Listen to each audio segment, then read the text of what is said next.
नमस्कार, जय डुगर, जय मां बोली। तुस दिक्खा करदे हो गुलिस्तान डोगरी खबरें की ते अ'ऊं आं तुंदे कन्नै प्रियंका चौधरी ते इक बारी परतियै अ'ऊं हाजिर आं लेइयै ऑपरेशन डोगरी शब्दें दा तुसें सारें आस्तै।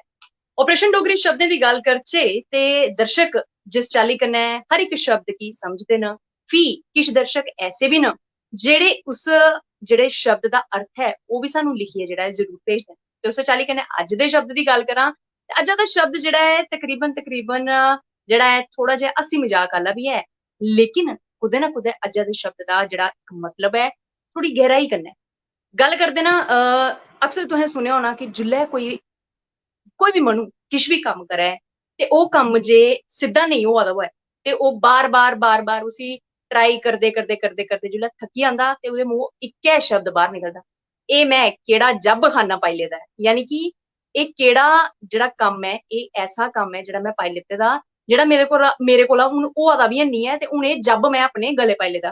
केईं इक बड़ा खोआन बी ऐ ते ग्राएं पिंडें च ते हून बी इस खोआन दा इस्तेमाल होंदा ऐ। जिल्लै बी स्याने बजुर्गें कन्नै कदें मेरी मलाटी होंदी ते ओह् इक एह्ड़ा जेह्ड़ा शब्द ऐ, एह् जेह्ड़ा खोआन ऐ जरूर बोलदे कि गल पेदे ढोल ते बजाना गै पैंदा ऐ।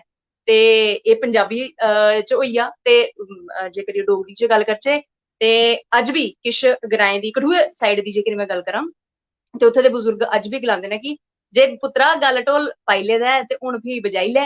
ते मतलब आखने दा तात्पर्य गल पेदा ढोल बजाना गै बजाना ऐ। ओह्दे च कोई ओह् निं ऐ जे इक बारी गले ढोल पाई लेआ ते ओह् तुस हून उसी तोआरी निं सकदे। उस्सै चाल्ली कन्नै कोई बी कम्म ऐ ते अक्सर उस कम्म गी जेल्लै करदे तुस थक्की जन्ने होन्ने जां फ्ही उस कम्म गी करदे तुस थोह्ड़े जे इरिटेट होई जन्ने जां तुसें गी गुस्सा आन लगी पौंदा ते तुस गलाने होन्ने आय हाय एह् केह् जब खाना जेह्ड़ा ऐ मैं पाई लेदा जेह्ड़ा मेरे कोला हून होआ दा बी हैनी ऐ। ते अक्सर ऐसे शब्दें दा उच्चारण करदे असें अपने जेह्ड़े स्याने न उ'नेंगी दिक्खे दा ऐ। ते खास तौर उप्पर जे करियै मैं गल्ल करां जेह्ड़ी साढ़ी माता भैनां न, जेल्लै केईं बारी घरेलू कम्म करने च जे करियै गल्ल करां सब्जियें दी गल्ल करां, अरबी दी गल्ल करां, लस्सन छिलने दी गल्ल करां जां प्याज कट्टने दी गल्ल करां ते एह् मटर छिलने दी गल्ल करां ते एह् ऐसा कम्म ऐ जेह्दे च अक्सर समय जेह्ड़ा ओह् बद्ध लगदा, थोह्ड़ा ज्यादा समय लगदा। ते बाकी भिंडी होई गेई, आलू होई गेआ, गोभी होई गेआ, इसी कट्टने च टैम निं लगदा। ते अक्सर जेह्ड़ी माता भैनां ते ओह् जरूर गांदियां एह् अड़िये केह्ड़ा जब मैं पाई लेआ, अज्ज कैसी बना करदे न एह्ड़ी सब्जी।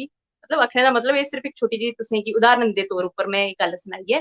लेकिन जब खाना अक्सर उस कम्मै आस्तै जेह्ड़ा ऐ इस्तेमाल कीता जांदा ऐ, जिस कम्मै थमां तुस खप्पी चुके दे ओ, तुस थक्की चुके दे हो ते तुसें गी ओह् जेह्ड़ा कम्म ऐ ओह् पसंद निं ऐ जां तुसें गी ओह् कोई पर्टिकुलर जेह्ड़ी सिचुएशन ऐ ओह् पसंद निं ऐ ते उसी अपने शब्दें च बखान करने गित्तै तुस इस शब्द दा इस्तेमाल करदे ओ। तुसें गी अज्जा दा शब्द किस चाल्ली लग्गेआ? जरूर कमेंट करियै दस्सेओ। फिलहाल हुनै धोड़ी तगर तुस मिगी इजाजत देओ। बने दे र'वो गुलिस्तान डोगरी खबरें कन्नै। जय डुग्गर, जय मां बोली।